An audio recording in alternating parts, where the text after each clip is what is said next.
So, merong bagong host, si Mangalicious, na actually nakita ko sa isang I think taga-promote din ni Mangga, no? Na meron daw siyang pasabog bukas. So, 28th dyan sa Pilipinas, no? 27th pala ngayon, so Lunes yan. Lunes naman. Huwag mo kami bubudulin, Mang, kasi sabi ko kasi durog ka sa akin bukas, ha? Gagawin kitang ginamos, no? Sasawsaw kita sa ginamos na mukha. Mayos ka, never kitang iboboto, and ramdam ko bubudulin mo lang din kami tomorrow unless na ibubulgar mo na ang kalokohan ng tsupatembang mo na gumagamit yan ng ipinagbabawal na gamot. Kaya lang medyo tama yung assessment ng isang kakilala ko na drama lang yan, for sure ano yan, another Vincentiments or another video or clip na directed na naman ni Daryl Yap. Yun ang sabi nung kakilala kong abogado, mga kababayan. Shout out. Alam mo na kung sino, Ate Ruthie. Okay.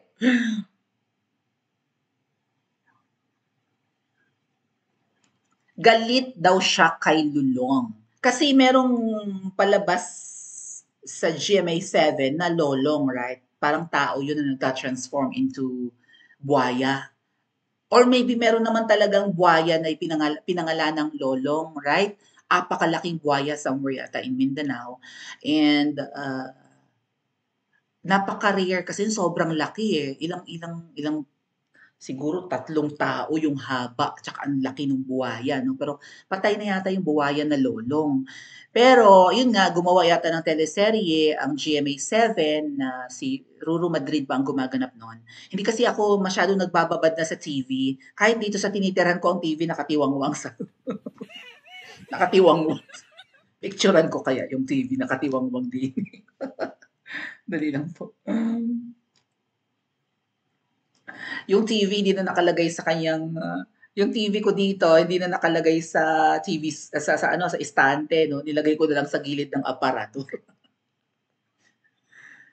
Pwede naman ako magbabad na sa Netflix, 'di ba? Pwede naman ako mag-YouTube sa TV ko, pero hindi ko na feel, lalong hindi ko na rin feel manood ng mga bali-balita. And anyway, nasa abroad naman ako, so hindi ko naman makikita sa mga TV channels dito ang balita sa Pilipinas, no. If I wanna watch news in the Philippines, I would watch it through YouTube rin, pwede rin naman sa phone ko. So anyway, itong ang si Mangga po ay may gagawin tomorrow, no?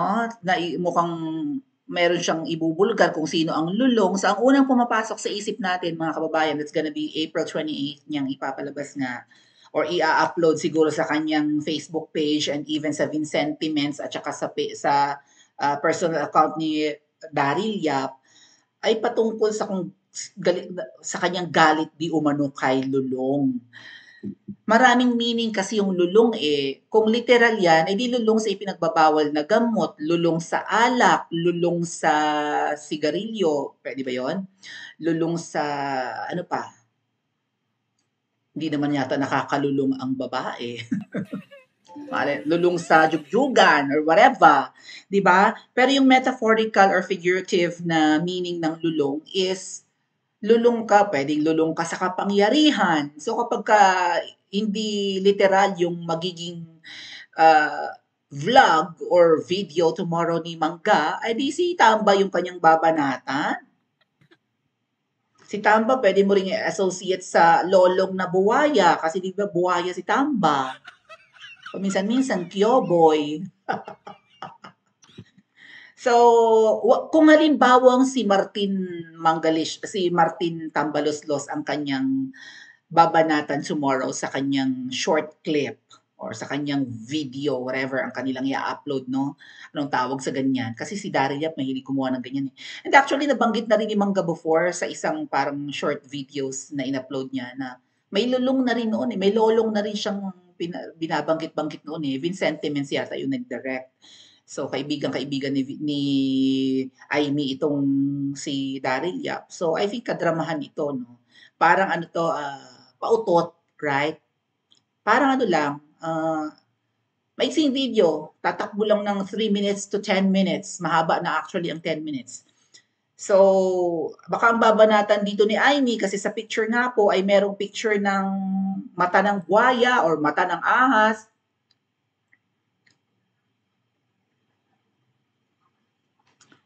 'Di ba? So, malamang ang kanyang babatikusin dito ay si Tamba.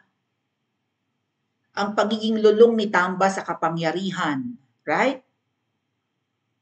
Gumagamit din kaya si Tamba ng pulburon? Also, Mangga merong isa pa rin sa nakita ko na posibleng hindi talaga 'to patungkol sa kanyang kapatid. Kasi Mangga merong mga tseka, may mga marites na nagsasabing pati ikaw ay nagpupulburon din. Kasi minsan tumatabingi na rin eh. Right? Tapos yung Junakis ni Aimin, naninigas ang panga. Talagang gumaganon talaga yung Matthew Manutok ba yun? Yung congressman pa naman yata yun. Or governor ba yun? Yung Junakis ni Mangga, na grabe ang talagang nanggigigil yung panga. Oh, pati tenga gumagalaw na sa sobrang paninigas ng panga. Eh ang bruxism at saka Kokjo, kaya nga tinawag na Kokjo, naglalakjo na, di ba? Ay ano yan, side effect ng pulburon.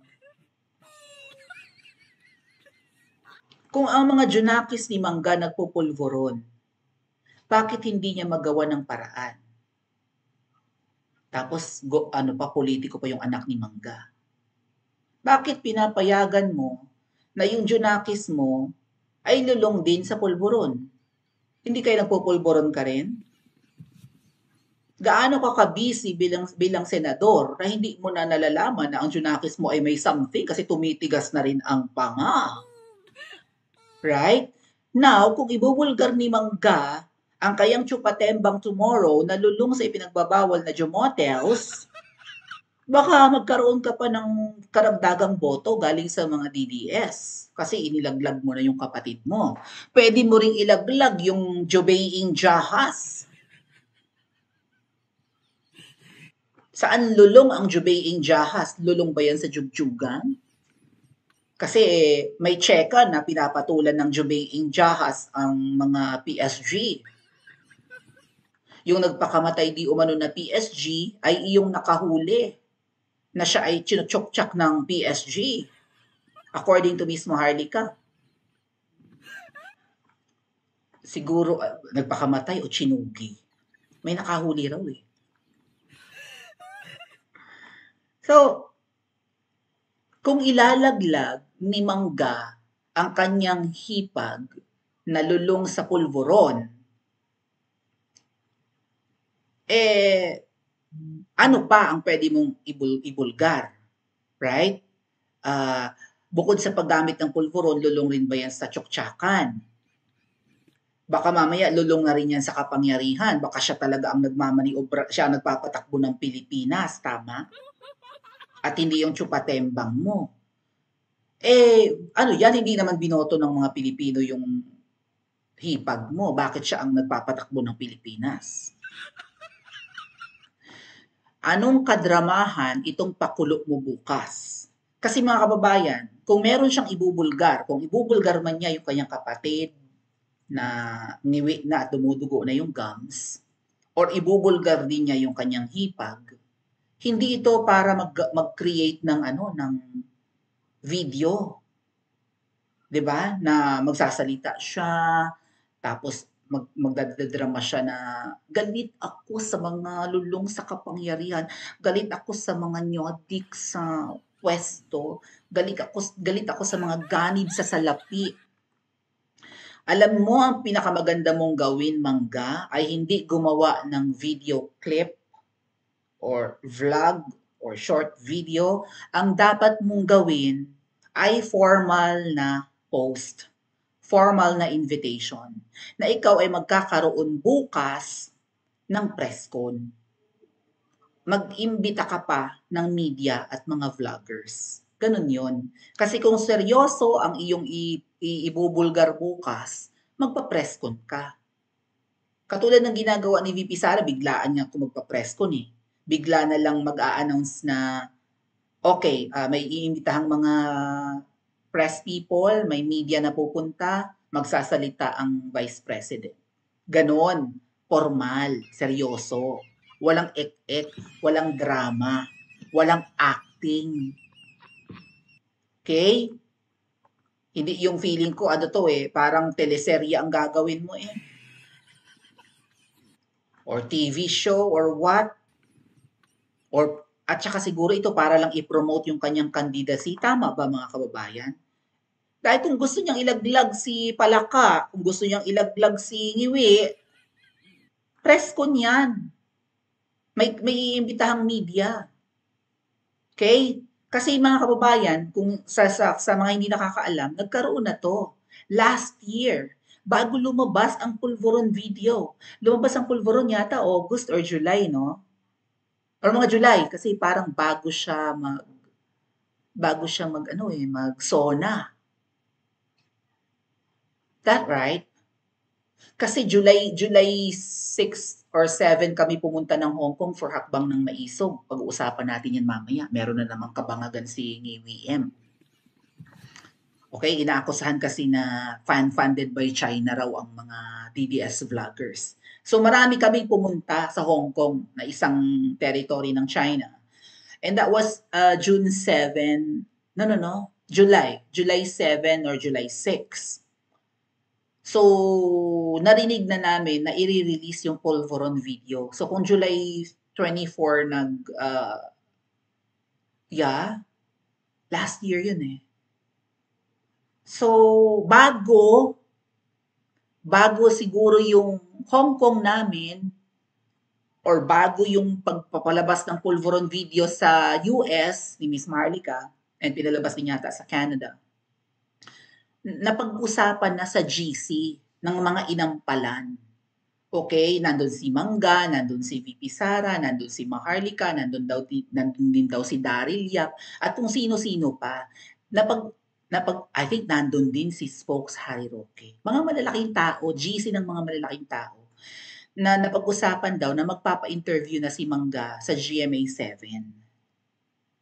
And nag-abang ang lahat sa 24 oras, alas 7 yun ng gabi Nag-abang ang lahat na ang daming nag-abang. Tumaas yung views ng 24 oras ng GMA7 kasi yun daw ang pinili ni Mangga kung saan siya magsasalita. Hindi natuloy. Kaya galit na galit si Ate Maharlika at sa pagkakaalam ko nagalit din si VP Sara kay Mangga kasi pinaasa niya lahat pero inindyan niya. Kaya itong revelation niya tomorrow, wag na tayong umasa na patungkol to sa pagbubulgar niya ng pagiging lulong ni WM at saka ng asawa nun o ng hipag niya sa pagiging lulong sa droga. Baka ang babanatan lang bukas ni Mangga ay si Tamba. Agree ba kayo mga kababayan? Pa-comment po sa comment section at mag-like and subscribe din po kayo.